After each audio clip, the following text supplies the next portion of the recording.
Right, well, we're going to steam up George here. My wife's out, so we're in the kitchen. Hopefully the smell won't be too bad. And the first thing I'm going to do is, using a thin lubricating oil, I use a 1030 motor oil. I'm going to lubricate all the moving parts. I've already done the other side to save the hassle of trying to turn it all round. And you can see that I've connected the tender electrics here, so we have the radio control.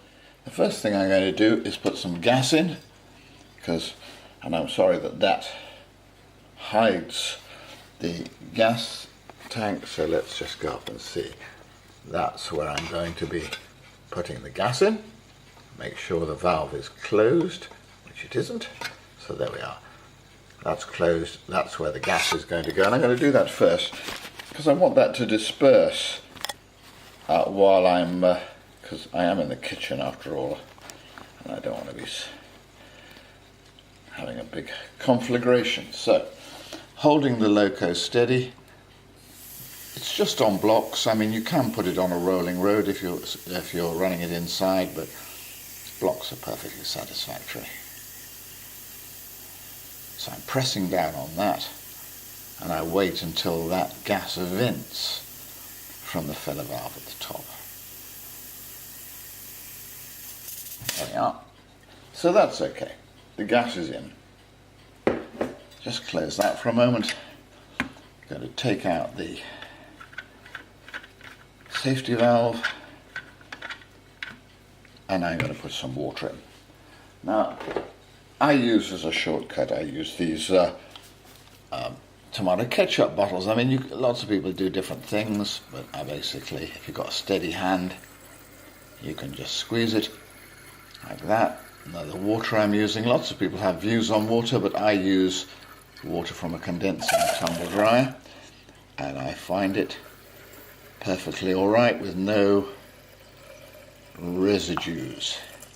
What you don't want to use is hard tap water, because that really will screw it up by causing calcium deposits. Then using a syringe with a bit of plastic pipe on it, silicone pipe, taking out 30 mils, just to give some space for the steam in the top of the boiler. Screw that back in. It's got an O-ring on it, so it seals without going too tight. Now we're going to do the lubricator, and I'll just undo the top of that. Although it's got a screwdriver slot in it, you shouldn't really need it, because once again, the silicone O-ring on there means that it'll seal quite nicely. Now undo the drain, and when you get to a certain point, there we are. The water comes out. The idea of these lubricators, they're incredibly clever.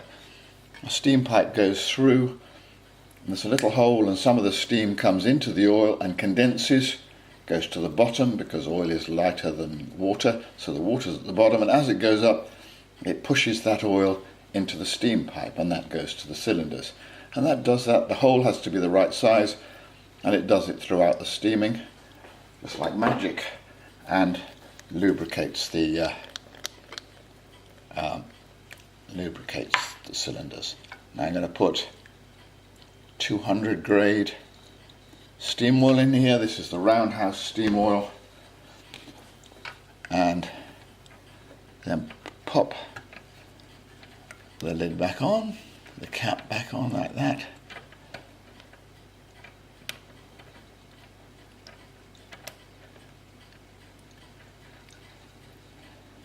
So we've lubricated the motion, we've put the water in, we've put the gas in, we've put the oil in the lubricator.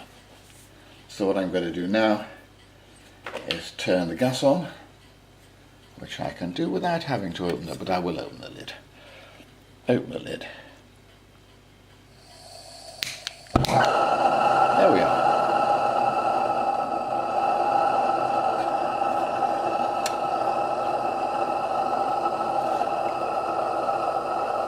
And that lit perfectly first time. You can light it from down here, which I tend to do, but either way.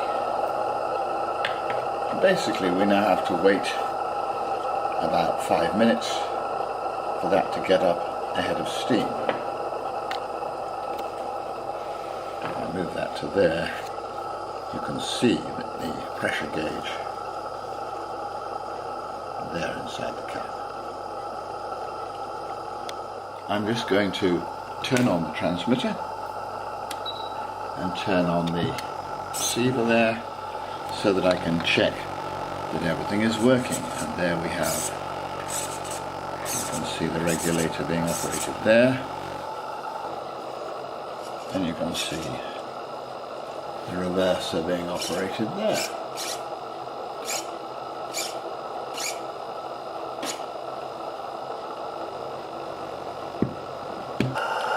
So the steam pressure is beginning to come up. You can see on the gauge we've got about 20 pounds. So I'll just wait until it comes up a bit higher. I think this has been less than 5 minutes since I turned it on. Turned on the burner. And now I'm going to put it into forward gear. And I'm just going to gently raise the regulator.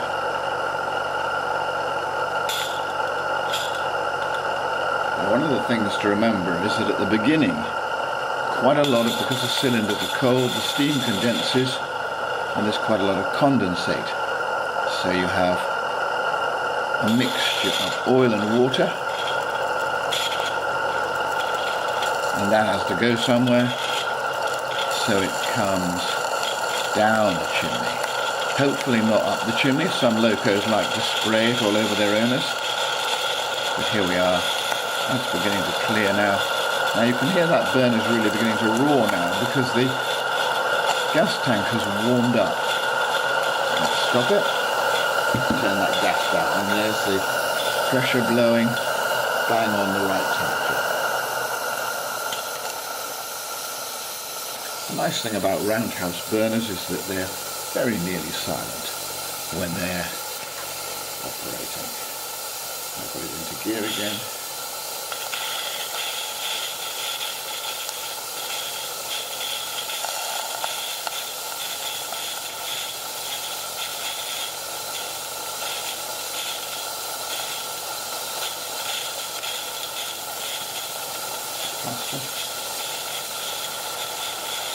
One thing you'll notice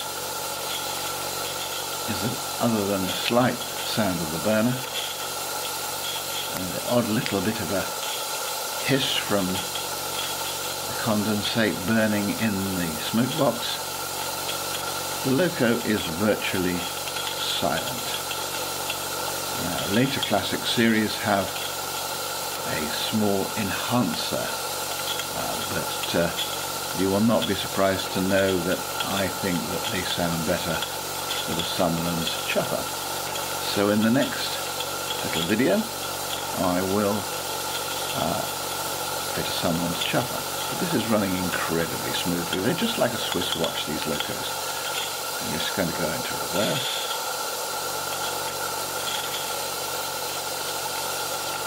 And there we are.